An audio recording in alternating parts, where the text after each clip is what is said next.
What is the kinetic energy of a 1 kilogram ball thrown into the air with an initial velocity of 30 meters per second? So, they ask for it right there. Kinetic energy, EK equals 1/2 mv squared. You know the mass. You know the velocity. Mass is 1. V is 30. So that's going to be 1/2 times 1 times 30 squared. This is easy to do without a calculator. 3 squared is 9, so 30 squared is going to be 900, and you want half of that, so that's going to be 450 joules.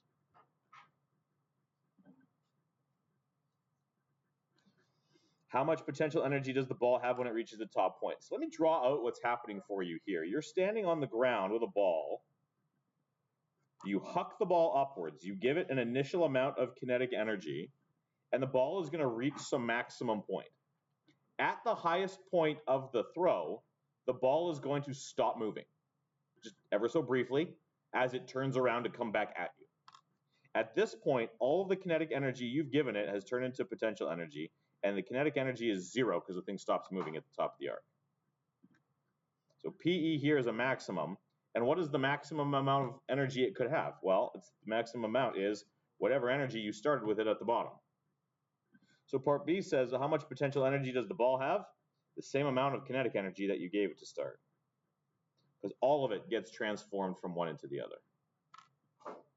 And then you want to figure out how high the thing went. Well, to do that, we've got PEG equals MGH. We know the PEG has to be 450. We know the mass is equal to 1, and we know little g is equal to 9.8. So we're going to plug these values in, and we're going to get 1 times 9.8 times h equals 450.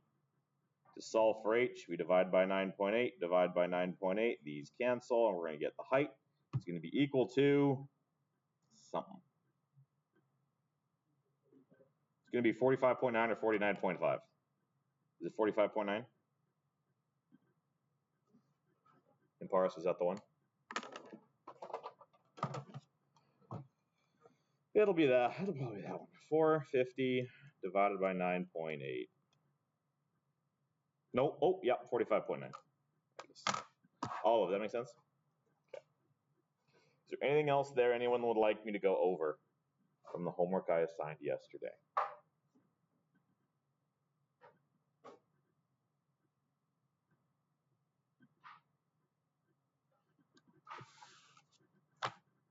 Hearing nothing.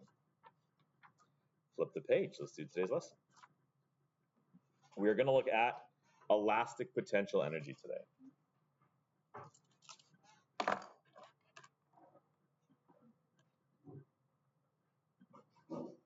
So we've looked at kinetic. We've looked at gravitation. We've talked about springs before. I want you to stay on this page, and I'm going to flip back to the discussion we had a couple days ago. We talked about springs once already. We said that when you're stretching springs, and I think Kimparis went for a walk for us, or was it Vikram who went for Vikram went for a walk for us in this class, carrying a spring with him.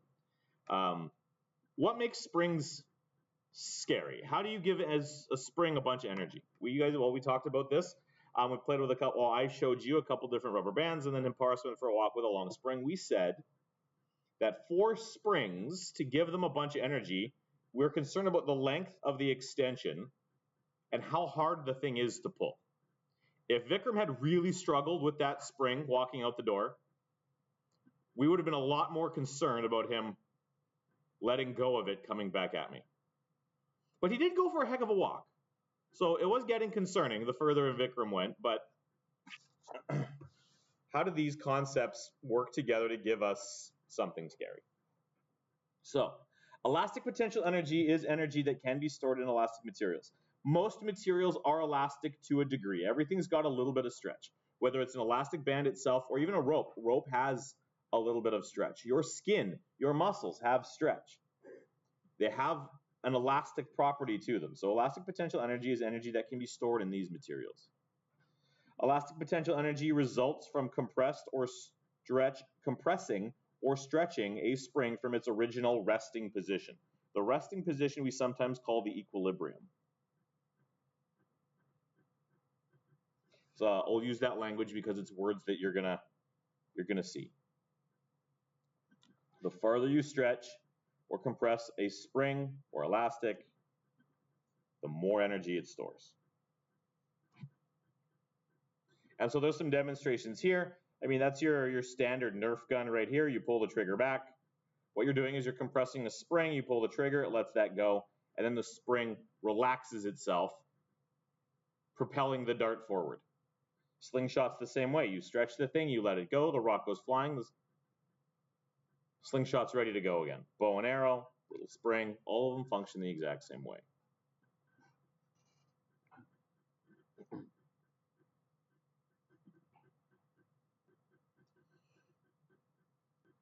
The more compression or stretching there is,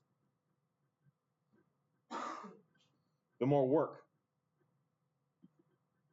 that is going to be needed to compress the thing further. Springs have this unique property where if you pull it a little bit, if you want to continue extending the thing, you have to work that much harder. It's not the same amount of work the entire way through. Depending on the material the spring or elastic is made of, the design of the spring, the temperature, etc., all these things can impact how much effort is required for springs and elastic to compress or stretch. We call this the property of the spring that regulates how hard it is to stretch or compress. We call the spring constant. And the spring constant is defined to be the amount of force needed to compress or stretch.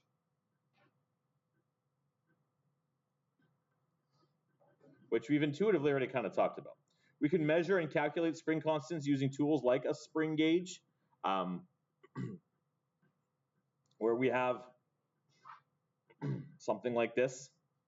You've got a spring inside here, and it's a scale, like it's the spring scales we have at the front of the class, or I think I have one inside my desk here. Yeah, I do, right here.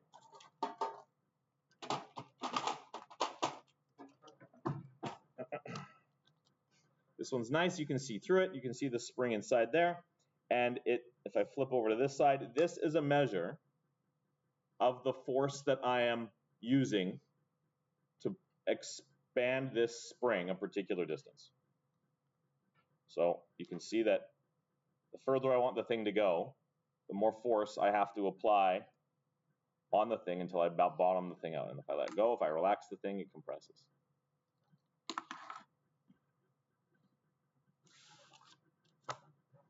So the relationship that we use for spring potential energy is similar to stuff you've already seen. The relationship, again, where this comes from, you need to look at some calculus for, and that's fine, one day you will. But today I need you to take my word for the fact that we can use the following equation to find the potential energy stored in springs and elastics, and it looks like this. It looks a lot like kinetic energy. Kinetic energy was 1/2 mass times velocity squared. This one is 1/2 times k, where k is the spring constant. It's that guy there. Times the x, the distance the spring was compressed or stretched, squared. And it's important to recognize this is not, the distance the spring was stretched or compressed is not the overall length. This is, so this distance here is just how far you pulled it.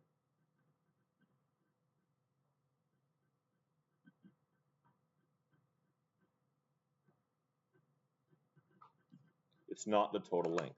So if I use this spring right here as kind of a demonstration, this is the, you know what? I have rulers. Let's use rulers. If we measure the initial length of the spring, like, let's measure it to there. So that spring is basically like 2 centimeters long. You guys can you guys see that there? Do you agree with my assessment of the spring length? Basically 2 centimeters.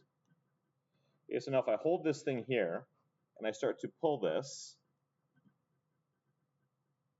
this is going to be hard to do without hurting myself.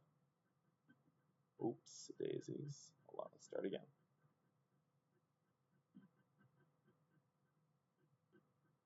What is the distance I have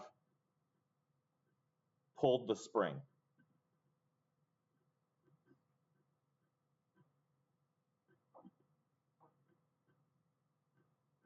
How long is the spring? You sure? Look where the bottom one is.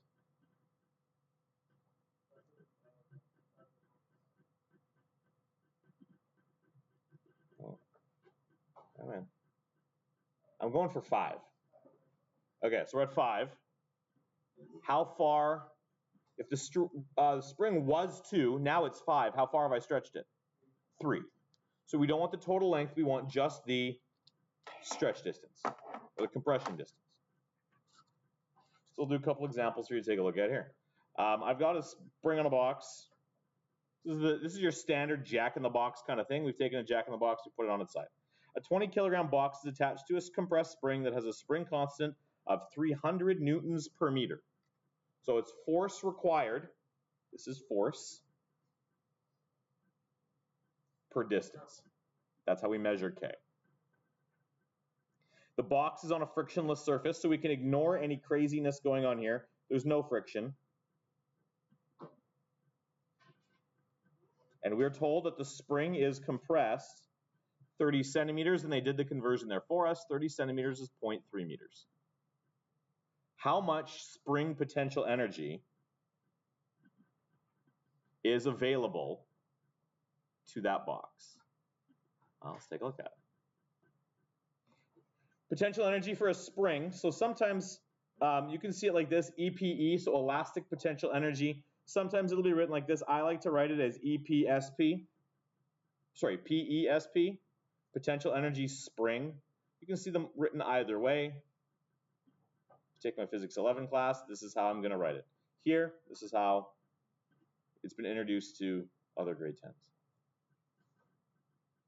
So EP, what is the EPE of the spring? The elastic potential energy of the spring is going to be equal to 1/2 kx squared, and we can use the values as they're given and just plug them into the equation. We know that K is 300 newtons per meter, and we know that X is 0.3 meters. We always have to use meters as our distances in physics. So now we're just going to take these values, we're going to plug them into that equation. We're going to get 1/2 times 300 times 0.3 squared. And then we plug it in just like we did kinetic energy. 300.3 squared. And I get 13.5.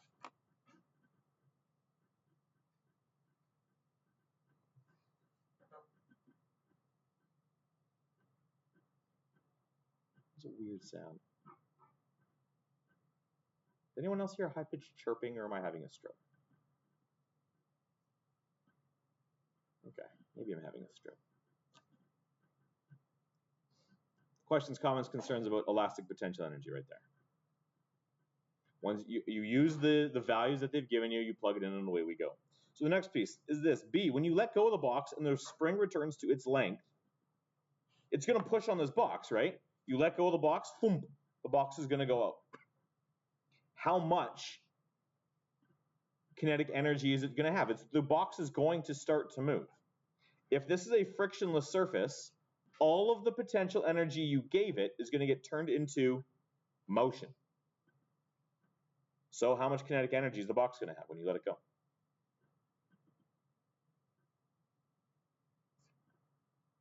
How much potential energy did it have when you set it up?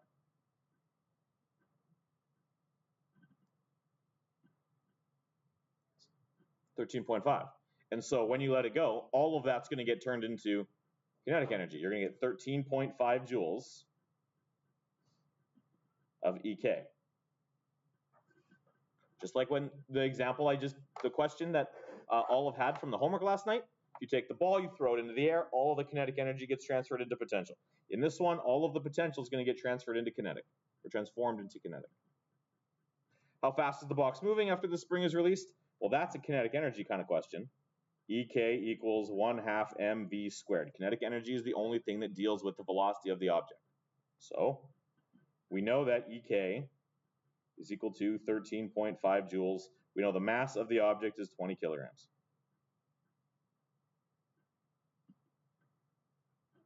So now we can plug these into this equation. We can solve for the speed. 13.5 is going to equal 1/2 times 20 v squared. This is actually nice and easy to do, well, at least to start. Half of 20 is 10, so we're going to get 10 v squared equals 13.5. I'm going to divide both sides by 10.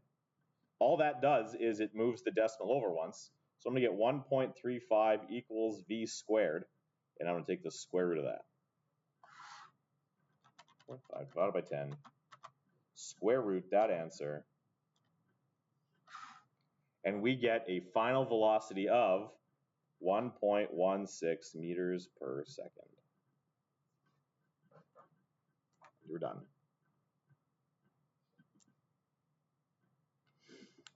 Comments, questions, concerns?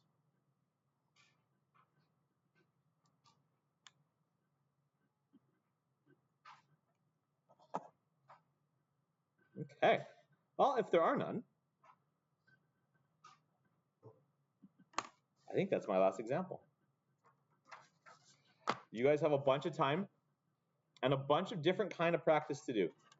I'd like you to do all the questions from pages 3 to, there's a lot there, but you've got lots of time to work on it. Pages 3 to 7, I want you to do all of it. And I'll provide you with an answer key. I'll print it off and show you what it looks like. That's your task. It's not a very complex lesson, I don't think, but it's something new. So take a look at this and I'm on your market set giver.